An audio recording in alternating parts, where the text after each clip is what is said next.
Good afternoon बच्चों। आज हम आपको गुणनखंड विधि द्वारा द्विघात समीकरणों को हल करना सिखाने जा रहे हैं।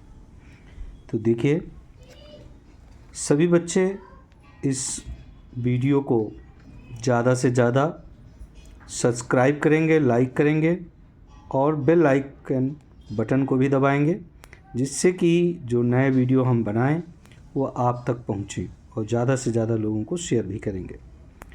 अब हम बात करते हैं। क्वेश्चन है, दी गई द्विघात समीकरण x² + 5x + 6 = 0 को गुणनखंड विधि द्वारा हल कीजिए। जब इसको गुणनखंड विधि द्वारा हल करते हैं तो हमें गुणनखंड करना होता है। क्या? x² + 5x + 6 = 0। अब बच्चों, गुणनखंड करने के लिए इसमें हम मिडिल टर्म को ब्रेक करते हैं, मध्य पद को तोड़ते हैं। प्रोसेस ये है कि फर्स्ट टर्म और सेकेंड टर्म और मिडिल टर्म ये होता है। तो यहाँ पर जो आपका x² का मल्टीपल हो, यहाँ पर कुछ नहीं है तो 1 होगा और ये 6 है। तो 6 × 9 6, गुणा करने में 6 × 1 = 6 आना चाहिए। जोड़ने और घटाने में मिडिल टर्म आना चाहिए 5। तो हमारे पास 3 दूनी 6 होता है और 3 और 2 5 होता है। तो हम इसको तोड़ देंगे और यहाँ पे लिखेंगे x²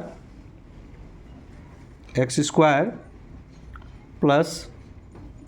3 + 2x + 6 = 0। इससे क्या होगा? x² + x का मल्टीप्लाई कर देंगे तो 3x + 2x + 6 = 0। अब यहाँ पर कॉमन ले लेंगे अलग अलग। x² + 3x में कॉमन हमें 3 और एक x मिल रहा है, तो x कट गया, नहीं 3 नहीं, केवल x मिल रहा है।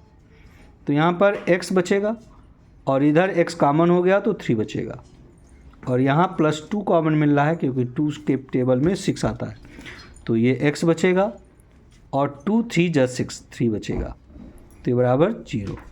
यहाँ पर भी x + 3 फिर कॉमन ले लेंगे तो ये आपका x + 3 हो गया और ये आपका x + 2 हो गया। ये आपके प्रोसीजर में आ गया। अब यहाँ पर हमें, क्योंकि द्विघात समीकरण को हल करना है, तो द्विघात समीकरण के 2 हल होते हैं और इसके 2 मान ही आपको दिख रहे हैं। तो यहाँ पर आपको देखने को ये मिलता है कि x + 3 जो है, इसके दोनों शून्यक हम 0 के बराबर लेंगे। तो x + 3 = 0। तो यहाँ से हमें निकलेगा x = -3 और दूसरा हम लेंगे x + 2 = 0। तो यहाँ से हमें मिलेगा x = -2। अतः द्विघात समीकरण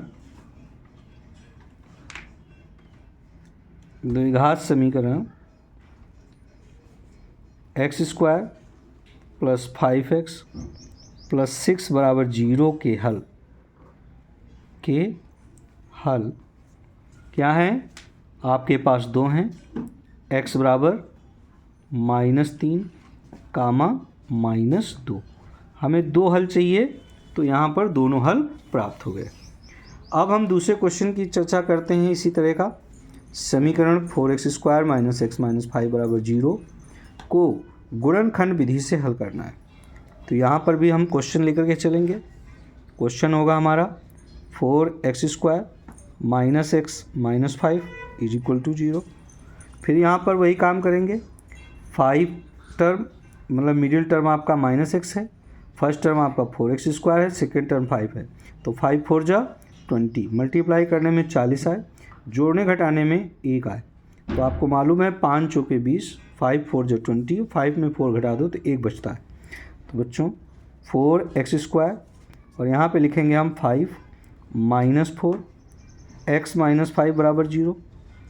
यहाँ पर फिर हम क्या करेंगे? 4x² - 5x और माइनस प्लस 4x - 5 = 0। देखिए, सब्ट्रैक्ट करने पे माइनस ही आना चाहिए। तो 5x में 4x घटाएंगे तो माइनस का ही बच रहा है।